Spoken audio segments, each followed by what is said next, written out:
구약 성경 레위기 4장 말씀 되겠습니다. 오늘은 속죄제의 두 번째 시간이 되겠습니다. 지난 시간은 속죄제의 특성에 관해서 살펴보았습니다. 오늘은 속죄제에서 제물에 대하여 살펴보도록 하겠습니다. 첫째로 보면 제물은 네 가지 종류가 있습니다. 3절에 보시면 수송아지가 나옵니다. 이 수송아지는 이스라엘 백성들에게는 매우 중요한 재산이었습니다.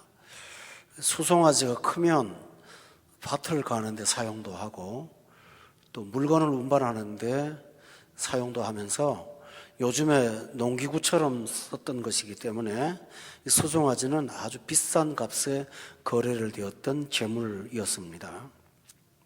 지금도 아마 한우 한 마리가 한 500만 원 이상 가는 걸로 알고 있습니다. 그러니까 제사 한번 드릴 때 상당한 비용이 들었다라는 것을 우리가 느낄 수가 있습니다. 또 24절에 보면 숫염소가 등장을 합니다. 숫염소는 양식이 되기도 하고 혹은 그 양들 사이에 같이 길러서 양들의 위험을 예방하는 하나의 도구였습니다. 따라서 숫염소는 그렇게 수송아지만큼 값비싼 것은 아니었지만 그래도 목축을 하는 사람들에게는 매우 필요한 존재입니다. 특히 숫염소가 하는 역할은 양떼들이 무더운 한여름에 똘똘 뭉쳐서 무리지어 다닐 때 그 무리지은 똘똘 뭉친 것을 흩어놓지 않으면 더위에 지쳐서 죽는 양들이 있어서 그 양을 몇 마리, 그 숫염소를 몇 마리 집어넣으면 그 숫염소가 들어가서 뿔을 갖고 헤쳐서 그 양들의 건강을 유지하는 트러블 메이커 역할을 하는 존재가 숫염소였습니다. 어쨌든 수송아지나 숫염소는 생활 기능에서 매우 중요한 도구들이었다라는 사실이고 이것을 하나님께 드린다고 하는 것은 생활의 필요까지도 하나님 앞에 드리면서 제사가 그만큼 중요했다라는 것을 가르쳐 주는 것입니다. 우리가 우리 삶에서 예배가 얼마나 소중합니까? 예배를 위해서 물질도 투자할 뿐만 아니라 여러분 사실은 예배 시간은 주중에 한 2번 정도 되지요. 그렇지만 그 예배를 스케줄의 중심으로 잡다 보면 어떤 일은 포기해야 되고 어떤 일은 하다가 와야 되는, 따라서 예배 시간은 1시간 반일지라도 사실은 거의 하루가 소비되는 경우가 대부분입니다. 또 어떤 중요한 일도 차선에 밀어놓는 경우가 있다면 물리적으로도 예배를 위해서 우리는 많은 것들을 투자합니다. 그것은 구약의 제사의 정신에서도 우리가 살펴볼 수 있는 공통된 사항입니다. 예수 믿지 않는 사람들이 바로 이해하지 못하는 태도가 믿는 자들의 예배의 삶입니다. 저기다가 왜 그렇게 시간을 투자하는지. 그리고 믿는 사람들은 가장 예쁘고 좋은 옷들도 예배 때 입고 옵니다. 따라서 최상의 것을 투자하면서 드리는 걸 보면서 세상 사람들은 그걸 좀 이해를 잘 못하는 경향이 있습니다. 그러나 우리는 그것이 우리 생명이고 우리 삶입니다.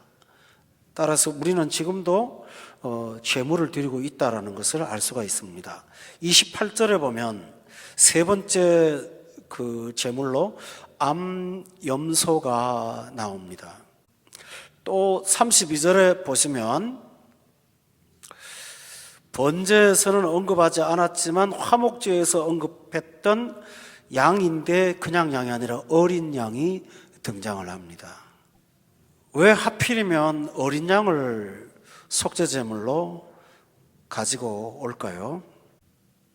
그것은 나중에 예수님을 세상의 죄를 지고 가시는 하나님의 어린 양이라고 가르쳐 주었습니다. 따라서 이 사실은 어린 양의 특징보다는 이것이 예수님을 가리키는 예표라는 사실에서 매우 중요합니다. 구약 성도들이 제사를 지낼 때 제물이 나를 나의 죄를 사하게 하는 도구라고 생각하지 않았습니다. 그것은 앞으로 다가오실 예수님께서 십자가를 지심으로 우리의 죄를 사하신다는 사실을 구약의 어린 양으로부터 배웠습니다. 그래서 세례 요한이 예수님을 처음 소개할 때 제자들한테 보라, 세상 죄를 지고 가는 하나님의 어린 양이로다. 그러면 금방 알아들었습니다. 그건 뭘까요?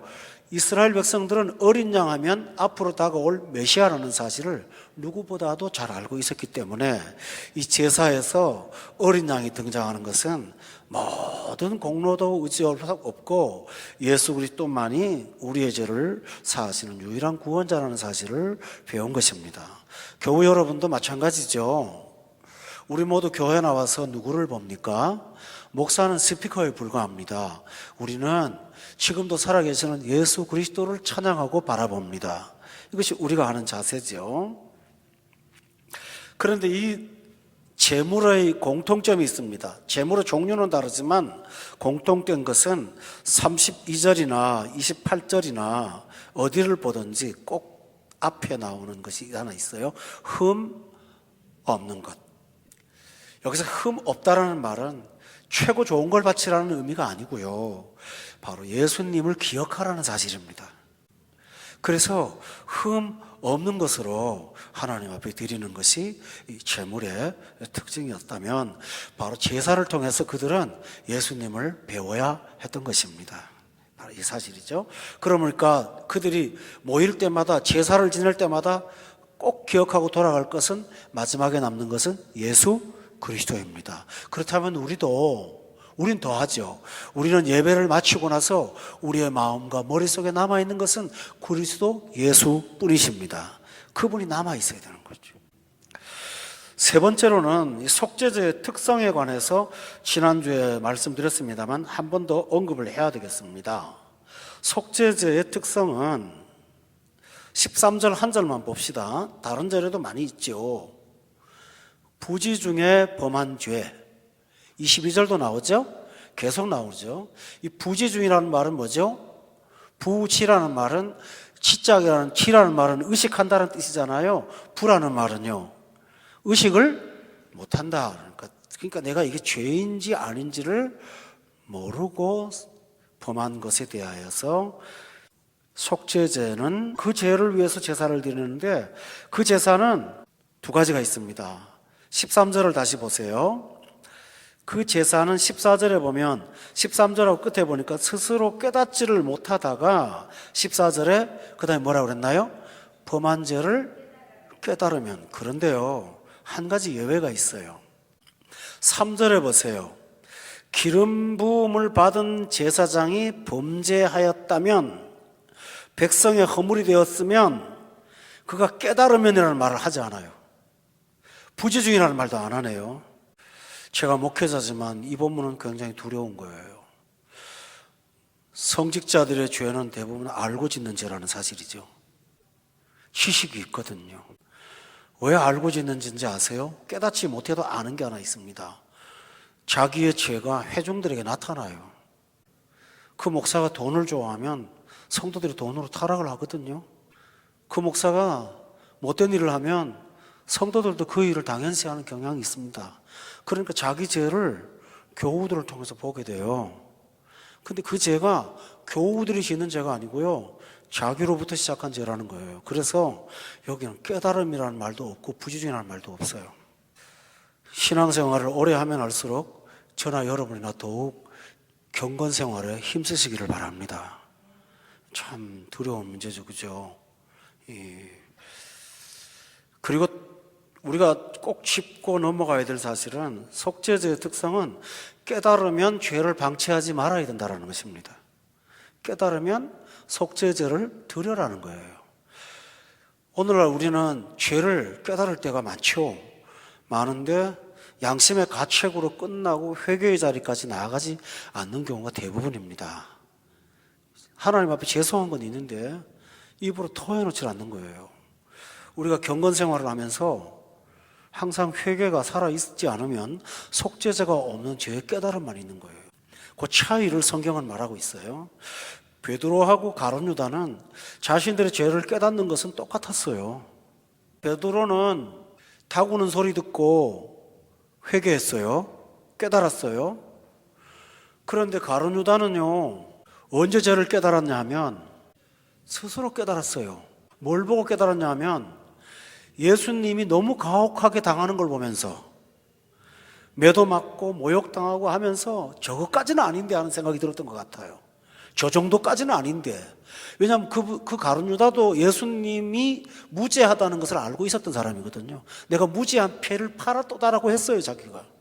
그러니까 내가 돈 욕심이 나서는 했지만 저렇게까지 모욕을 받을 만한 사람은 아닌데 하는 것에 대한 양심의 가책 때문에 죄를 깨달았어요. 근데 그는 베드로하고 다르게 속죄죄가 없었어요. 나가서 자살해 버렸어요. 회개와 반성의 차이점은 뭔지 아세요? 회개는 하나님께서 용서하실 것을 기대하는, 회복을 기대하는 것이 속죄죄예요. 아멘? 근데 반성이 자기 그 죄를 양심의 가책으로 끝나는 거는요, 나 어쩔 수 없어. 나는 어쩔 수 없어. 하고 자기 포기하는 거예요. 따라서 회개가 가혹한 게 아니라 회개가 오히려 우리에게 구원이라는 사실을 안다면 속죄죄는 죄를 깨닫게 하는 수단이 아니라 죄를 사하는 도구라는 사실을 믿으십니까? 여러분 기억하세요. 구약 성경에 나오는 율법을 신약에서 바울은 율법으로는 죄를 깨달을 뿐이라고 돼 있어요. 그러면 율법이 하는 기능이 뭐죠? 죄를 깨닫게 한다면 율법으로 끝나는 것이 아니라 우리를 사유하시고 구속하신 예수 그리스도께 나아가도록 하는 것이 율법이므로 율법을 들은 사람은 예수님을 붙잡아야 되는 거예요. 이것이 바로 율법의 기능이라는 사실이죠. 따라서 우리가 오늘 되게 유념할 사실은 죄를 깨닫을 때마다 하나님 앞에 속죄 제사, 십자가를 붙드는 신약의 속죄제에 여러분이 꼭 나아가시기를 바랍니다. 잊지 않기를 바랍니다. 요한 1서에 보면 우리가 죄를 고백하면 우리의 대언자가 계신다고 했어요. 그래서 그가 우리 죄를 대언하셔서 사하실 것이라고 있었습니다. 그러나 우리가 고백하지 않으면 너희 죄가 그대로 있을 거라고, 그리고 그 죄를 갖고 하나님하고 교제할 수 없다고 되어 있어요. 따라서 여러분은 회개의 자리에 꼭 나가는 것이 얼마나 중요한지를 늘 기억하시기를 바랍니다. 그렇다면 속죄제의 대상은 누굴까요? 아까 말씀드린 3절에 나오는 종교 지도자의 범죄입니다. 구약에서 제사를 지낼 때요, 대제사장이 1차 제사를 먼저 지내고 2차를 합니다. 1차가 뭔지 아세요? 먼저 자기 제사를 드립니다. 내 죄를 먼저 고백한 다음에 백성들 앞에 나와서 제사를 지냅니다. 철칙으로 되어 있습니다. 히브리서 5장을 살펴봅시다.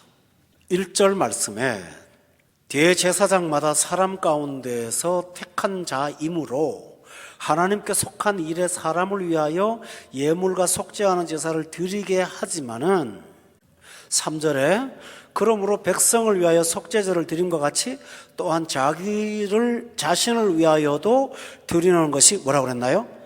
마땅하니라. 성도 여러분, 구약의 제사장들은 자기를 위해서 속죄제를 드려야 했습니다. 그러나 예수님은 당신을 위해서 드리지 않는 유일한 분이십니다. 그분은 속죄제를 드릴 필요가 자기를 위해서 없습니다. 주님의 속죄제는 우리를 위한 대속이지 자신을 위한 속죄가 아니십니다.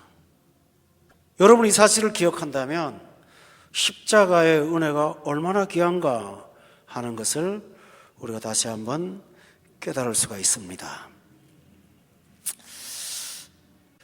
제사장은 성도들을 훈계하지만 먼저 훈계를 자신에게 해야만 됩니다. 여러분도 형제들이나 성도들이나 연약한 자녀들을 양육할 때 먼저 자신의 죄를 회개하는 속죄제가 우선되시기를 바랍니다.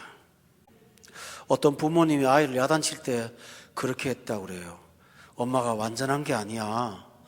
엄마가 잘못해서 살아보니까 그렇게 아팠던 거 경험이 있어서 그래. 너는 엄마처럼 살면 안 되잖아. 나처럼 고통받지 않기를 바래. 그리고 야단을 쳤답니다. 그리고 하나님을 같이 붙잡자고요. 그때 아이가 엄마의 도덕성을 보는 것이 아니라 하나님의 은혜를 바라보게 됩니다. 이것이 바로 자기를 위해서 드리는 속죄제임을 믿으십니까? 이 사실을 꼭 기억하시기를 바랍니다. 두 번째로는 누가 대상인가 하면 13절 레위기로 돌아가서 보세요. 우리 지난 시간에 했던 바라 조금 기억하실 것입니다. 13절에 보면 이스라엘 온 회중이 죄를 지어서 속죄제를 드려야 됩니다. 여러분 기억하시길 바랍니다. 지난 시간에도 말씀드렸지만 반복하겠습니다. 나 혼자 짓는 범죄는 양심에 갇히기 쉽습니다. 그러나 두 사람, 세 사람이 합해서 죄를 범하게 되고 그것이 점점 커지기 시작하면 죄가 아니라 하나의 문화가 됩니다. 굉장히 위험한 거예요. 여러분들 인정하시죠? 그때는 이 사회가 사회의 하나의 구조로 보지 그걸 죄로 보지 않습니다. 대단히 위험한 일이거든요. 근데 우리가 교회가 만약에 이런 회중의 범죄에 빠져 있다면 모두가 다 엎드려야 될 필요가 있습니다. 그런데요, 회중의 죄를 속죄할 때는 개인이 아니므로 대표가 나옵니다. 본문 15절을 보세요. 회중의 장로들이 수송아지 머리에 안수하고 그것을 요 앞에 잡습니다. 회중 전체의 죄를 대표하는 것입니다. 여러분이 주일날이나 가끔 대표 기도를 하죠. 대표 기도할 때 이 대표성의 기도라는 말은 우리 공동체의 죄를 공동체가 세운 대표로서 기도하는 거, 회개하는 겁니다. 하나님 우리의 죄를 용서하옵소서. 거기에는 그래서 대표 기도자는 나와서 나 개인의 죄를 고백하지 않습니다. 그거는 은밀한 골방 기도가 가능합니다. 내가 어제 저녁에 나 잘못했는데 하고 성도들 앞에서 자기 죄를 고백하지 않습니다. 왜냐하면 구약의 도피성에 보면 도피성에서 죄를 말할 때는 그 도피성 안에 있는 장로들한테만 은밀히 말하라고 되어 있습니다. 하나님은 우리의 죄를 하나님께 고백하기를 원하지 사람들이 다 듣기를 원하지 않습니다. 오해 없기를 바랍니다. 아멘? 정직하다고만 정직한 게 아니에요. 사람은 연약하기 때문에 사람한테 죄를 드러내는 것은 오히려 그 사람을 죄짓게 할 수도 있습니다. 따라서 여러분은 대표기도 때 개인의 죄를 고백하지 않기를 바랍니다. 이해가 되시죠? 고백하지 말라는 게 아니라 그거는 은밀한 골방기도입니다. 반드시 해야 됩니다. 그러나 대표기도자는 공동체의 죄를 회개해야 됩니다. 우리의 잘못, 우리 허물을, 우리의 게으름, 우리의 나태함, 우리의 전도하지 못하는 것들, 이런 우리 공동체의 나태함들을 놓고 하나님 앞에 대표로 기도할 때 하나님께서 그 기도를 모두의 기도로 받아주십니다. 이것이 우리가 할 일입니다.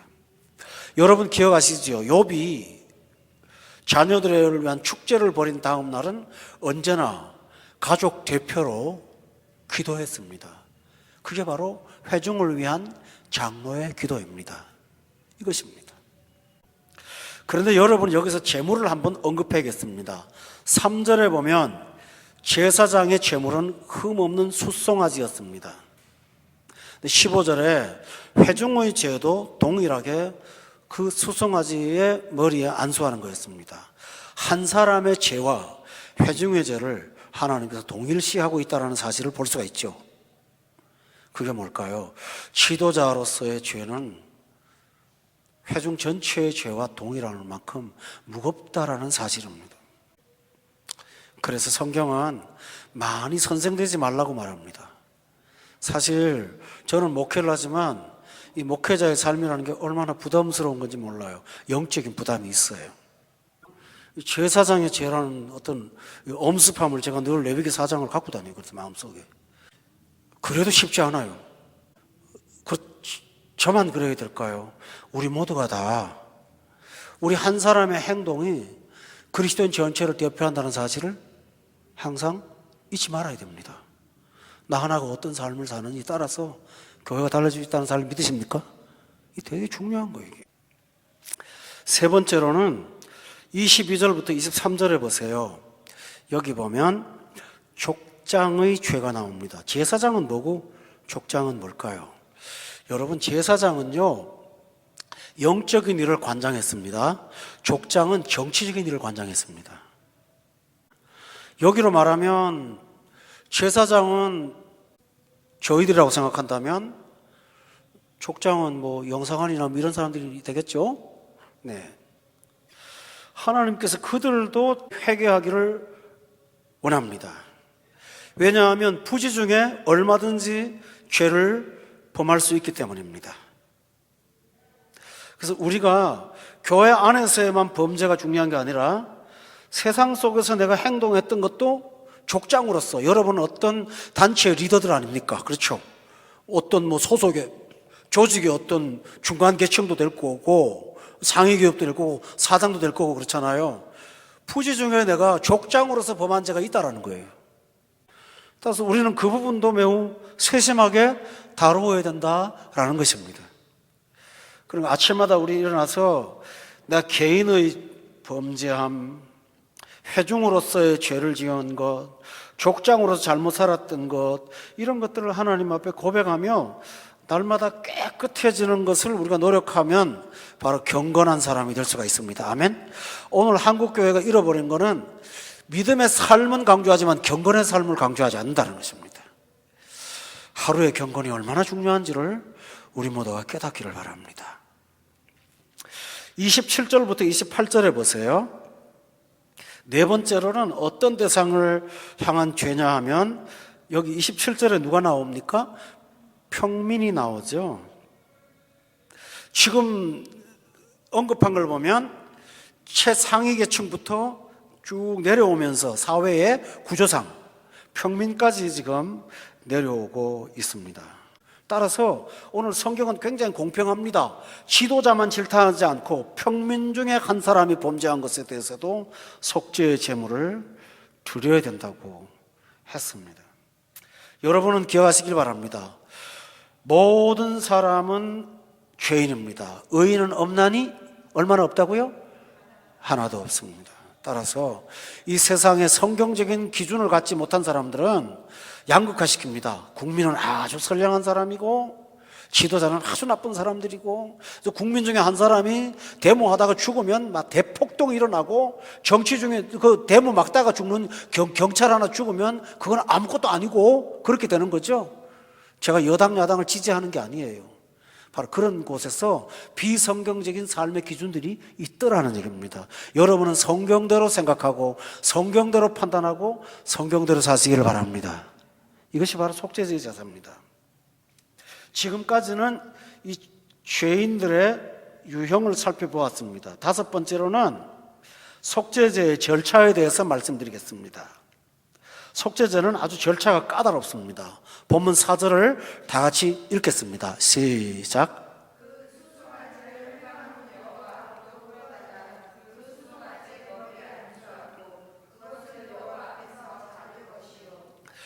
여러분, 여기서 첫 번째 강조점은 해막문 앞입니다. 그런데 더 중요한 강조점은 해막문은 상징이고요.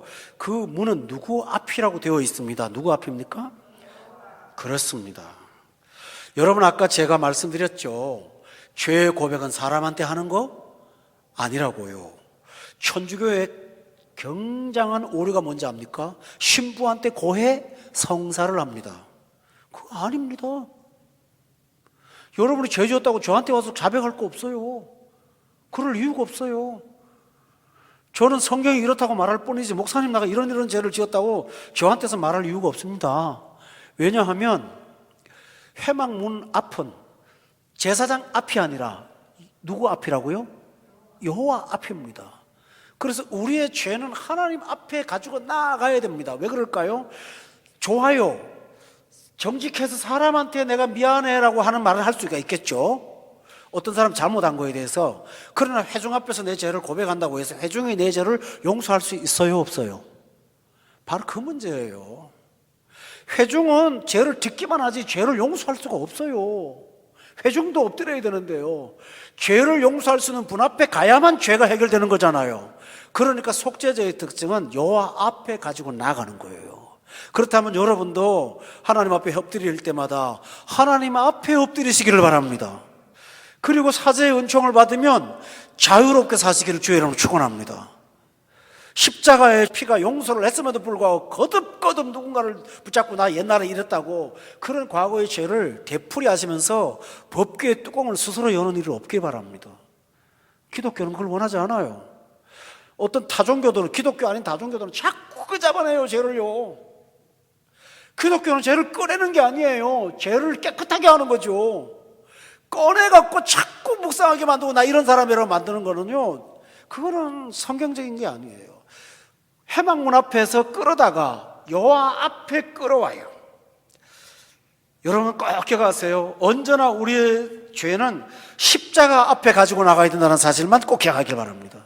두 번째로는 끌고 나와서 4절에 보니까 머리에 안수를 해요.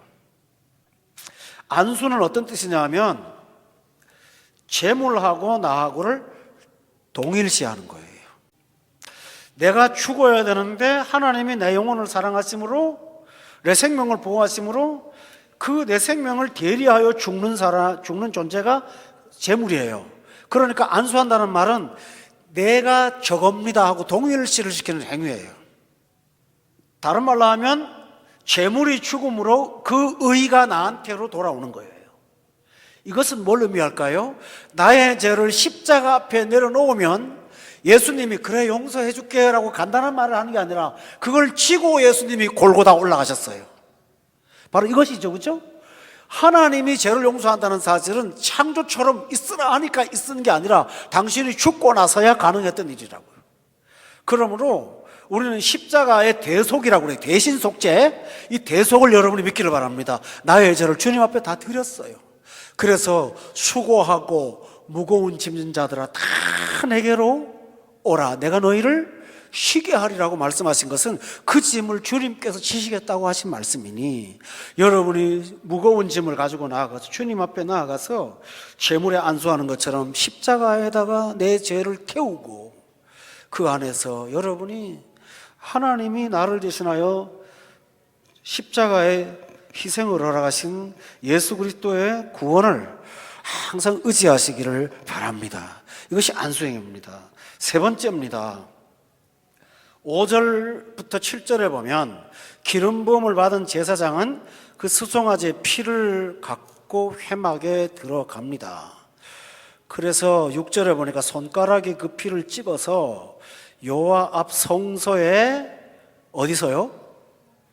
휘장 앞에 7번 뿌립니다. 성도 여러분, 제가 이 설교 준비하다가 상상을 했습니다. 저는 옛날에 성막을요 금색 실로 꼰 아주 정교한 거라고 돼 있거든, 성경에. 그래서 굉장히 화려한 걸로 생각했습니다. 근데요 실제로는 휘장이 피투성이라는 걸 내가 깨달았습니다. 매일 속죄제를 드리는데 그 많은 사람의 피를 갖다 던지는데 피떡이 붙어 있겠죠, 그죠? 그 휘장이 얼마나 피투성일까요? 피떡인 거예요. 성소에 들어간 제사장이 늘 보면서 느끼는 게 뭐냐면 피투성인 거예요. 피투성이. 바로 그걸 말하는 건 뭘까요? 예수님의 피가 나의 죄를 용서했습니다. 그거를 성소에 들어간 제사장은 너무너무 눈으로 보게 되는 거예요. 7절에 보면 그 피를 뿌리기만 하지 않고 발라요. 향단이 뭔지 아세요? 그 휘장 앞에 보면 향로를 갖다 놓고 불을 피워요. 향을 바로 거기다가 뿌려요. 그리고 그 송아지의 피전부를 회막문 앞 번제단 밑에 쏟아요. 그러니 여러분 한번 상상해 봐요. 이 성소가 어떤 화가가 그린 아름다운 그림 같지가 않아요. 도축장, 도살장. 입구부터 피떡이 돼 있는 거예요. 거기를 걸어간다고요. 그걸 생각하면 오늘날 구약보다 우리가 십자가를 더 의식하지 못하는 것 같아요. 교회에 들어올 때마다 십자가를 의지하는 그 마음을 가질 때 우리가 향단에다 피를 바르는 그런 자세가 될 줄로 믿습니다. 저 어릴 때는 성경이 전부 다 빨간색을 칠했어요. 이 끝에. 아마 여러분 기억하실걸요? 그 비가 오면 그 빨간 물이 번져갖고 뚝 떨어지기도 하고 그랬는데, 요새는 이게 뭐 성경을 점점 금으로 칠해놓고 막 이래요. 좀 빨간 게 더 좋은 것 같아요. 이렇게 피를 의지하는 겁니다. 우리 따라합시다. 예수의 피밖에 없네. 나의 죄를 씻기는 예수의 피밖에 없네. 사죄하는 증거도 예수의 피밖에 없네. 예수의 흘린 피 날 휘게 하오니 귀하고 귀하다. 예수의 피밖에 없네. 요즘 나오는 복음성가가 못 따라옵니다. 대단한 겁니다. 우리 부흥 집회할 때마다 이 찬양 참 옛날에 많이 했어요. 그렇습니다. 성도 여러분, 히브리서에는 이렇게 말하죠. 우리가 그 피를 힘입어 성소에 들어갈 뭐 한다고요? 담력을 얻는다고요. 한 주간 동안 어떻게 살았든지 우리 앞에 성소에 피가 있다는 사실을 믿고 담대하게 주님 앞에 나올 수가 있습니다. 네 번째로는 19절에 보십시오. 제물을 잡아서 피를 뿌리고 그 고기가 남았습니다. 기름은 떼어서 제단 위에 불사르고 라고 되어 있습니다. 제가 지난 시간 말씀드렸죠? 제물 중에서 제일 그 가치 있는 게 기름이라고요. 그러니까 가장 귀한 예수의 생명을 거기다가 드린다는 거예요. 그리고 우리가 예배 시간에 제일 중요한 건 뭐냐 하면요, 내가 믿는 예수 그리스도의 이름이에요. 그거가 빠지면 기름이 없는 제사를 드린 거하고 똑같아요. 다른 거 아무리 좋아도 예수의 복음이 사라지면요, 그 강단에는 기름을 갖다 태운, 번제단에 태운 제물이 없는 거예요. 그래서 모든 교회 안에는 예수 그리스도가 살아있어야 되는데요, 실제로 성경을 보면 어디를 가도 예수밖에 없어요. 아멘? 보면 그래요. 어디를 보든 예수밖에 없는데, 저는 신기하게도 어떤 분들은 그 많은 예수님을 기가 막히게 빼놓고만 해요. 난 그것도 정말 천재라는 생각이 들어. 어떻게 피할 수가 있는지, 예수님을. 이리 가도 예수, 저리 가도 예수인데 그걸 피할 수 있는 사람이라면 그 머리는 도대체 어떤 머리인지 내가 잘 모르지만, 여러분은 교회에서 성경을 통해서 늘 예수 의지하고 예수 피 의지하고 예수 이름 의지하고, 그리고 예수님을 의지하면 힘있고 능력있고 복주시고 은혜 주시는 그분을 믿기를 바랍니다. 기억하세요. 은과금은 내게 없어. 그렇습니다. 나한테 있는 거 하나 있어. 나사렛 예수 이름. 우리 붙잡을 거 그거밖에 없잖아요. 믿습니까 여러분? 할 게 없어요. 할 게. 근데 그게 본질이에요. 그러니까 없는 거 낙담하지 말고 내가 드릴 수 있는 기름을 드린 것처럼 예수 이름 드렸다는 사실로 기뻐하시고 만족하기를 바랍니다. 이게 최고예요. 마지막으로 다섯 번째로, 이 제사가 굉장히 세밀해요. 21절에 보면 수송아지를 진영 밖으로 가져다가 불사르래요. 진영 밖이 뭔지 아세요? 여러분 있잖아요. 우리나라의 쓰레기 처리장 같은 데는 도시 복판이 없잖아요. 어디 있죠? 도시 외곽에 있죠. 난지도 같은 거. 그렇죠? 이제 난지도 다 끝나갖고 거기 또 이제 안 하고 저 어디 또 어딘가 강화 가는 쪽에 어디 있어요. 그쪽으로 갑니다. 제가 그 근처에 있는 동네를 살아봤기 때문에 엄청나게 많이 가요. 근데 매몰되면 또 다른 데 가겠죠. 진영밖이라는 말은 뭐냐면 쓰레기 처리장이라는 거예요. 여러분 기억하세요? 예수님의 십자가 지는 골고다 언덕은요, 성 밖에 있어요. 성 안에 안 있어요. 이건 더러운 거라고 생각해서, 이건 성에 못 들어온다, 거룩한 성 예루살렘에 들어올 수 있는 자격이 없어 하고 예수님을 진영 밖으로 내쫓았어요. 밖에서 십자가 지셨어요. 그래서 히브리서에 보면 찾아보겠습니다. 히브리서 13장 12절부터 13절 11절부터 읽어볼까요? 시작. 이는 죄를 위한 짐승의 피는 대제사장이 가지고 성소에 들어가고 그 육체는 영문 밖에서 불사름이라. 12절 시작. 그러므로 예수도 자기 피로써 백성을 거룩하게 하려고 성문 밖에서 고난을 받으셨느니라. 13절 시작. 그런즉 우리도 그의 치욕을 지고 영문 밖으로 그에게 나아가자. 정확하게 맞죠? 레위기로 돌아가겠습니다. 4장에 보면 12절에 영문 밖의 강조점이 뭔지 압니까? 똥, 곧 송아지의 전체를 진영 바깥 재버리는 곳이라는 것을 두 번이나 강조하고 있죠. 속죄제의 제사는요, 우리에게서 죄가 멀리 떠나갔다는 걸 상징합니다. 그래서 이 죄는 쓰레기가 태워야 된다고 생각하면서 밖으로 끌고 나간 거예요. 피는 드려도, 피는 하나님께 드리고 생명을 드리고 그 짐승은 바깥으로 끌고 나가서 그 제물로 죄를 태워버리는 거예요. 그것처럼 성도 여러분, 예수를 믿으면요, 기억하시기 바랍니다. 우리 죄가를 동이 서에서 먼 것처럼 옮겨버리신다는 말 기억하십니까? 옮겨버린다고. 죄가를 뭐 한다고요? 죄의 결과를 옮겨버리신다고. 죄가를 도말하시고, 그걸 주님께서 영문 밖에서 십자가를 지심으로 구약의 속죄제를 실현하신 것입니다. 그러니 오늘 레위기를 보면서 결국 우리가 느끼는 거는, 아, 십자가가 여기서부터 나오는구나. 이렇게 기록이 자세하구나. 십자가의 효력은 그저 단순한 게 아니구나 라는 것을 깨닫게 될 줄로 믿습니다. 십자가 하나 우리는 의미도 모르고 믿었지만 그게 얼마나 많은 것들을 해결하는지를 예를 들어 볼까요? 하나님과 나 사이에 막힌 담을 십자가는 헐어요. 십자가의 피는 내 속죄를 만들어요. 그리고 십자가에서 버리심 받은 예수님의 몸은 우리를 위해 주시는 몸으로 바깥에 나가서 우리 죄가를 멀리 옮기는 능력을 행하셨어요. 이 십자가를 믿음으로 우리는 그 피를 힘입어 하나님의 보좌 앞에 나아갈 수가 있는 거예요. 속죄제의 결론은 이것입니다. 20절, 26절, 31절, 35절에 똑같이 반복하는데 35절을 끝으로 보겠습니다. 그를 위하여 속죄한즉, 그 다음 말이 뭘까요? 그가 뭐 한다고요? 사함을 받는 거다.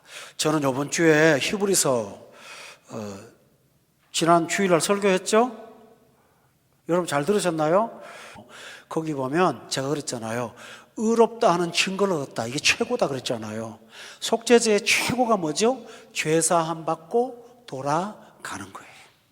교회 안에 와서 바로 이 은혜를 얻고 돌아가면 죄가 좋은 것을 다 막음으로 이것을 해결하고 나면 여러분의 삶에 모든 하나님의 은총들이 형통 가운데 시작이 될 것을 믿습니다. 할렐루야. 예배 마치고 돌아갈 때 자유가 있는 거죠. 제사함 받았으니 뭘까요? 복음 안에서의 자유. 할렐루야. 집에 가면서 하나님, 나 오늘 하나님하고 너무 신났어. 기분이 좋은 거야. 하나님, 오늘 나 너무 즐거웠어. 아, 하나님하고 잔치 정말 잘했어요. 아주 기뻐하며 하나님을 누리며 사는, 그래서 하나님과 우리 사이에 화평을 누리자고 돼 있지 않습니까? 바로 그것이 속죄제의 결과입니다. 속죄제 마치고 속건제 끝난 다음에 꼭 하는 일이 뭐라고 그랬죠? 화목제잖아요. 먹고 기쁘게 돌아가자, 그거예요. 그리고 나서 찌눌렸던 일주일 동안의 삶이나 한 몇 달 동안의 그 죄 속에 눌렸던 양심의 가책을 완전히 자유롭게 하고 집에 돌아가면서 기뻐하며 돌아가는 회중의 모습들을 여러분 기억하시죠? 고라사서는 그걸 찬양했어요. 성소에 들어갈 때 무리지어 백성들이 기뻐하며 노래 부르며 찬송하며 자유롭게 떠들고 가는 그 시끌시끌한 그 속에 하나님의 기쁨이 있어요. 여러분 교회 와서 이 은혜 받고 생활 가운데서 활기차게 자유롭게 정말 멋있게 기쁘게 살기를 예수 이름으로 축원합니다. 기도하겠습니다.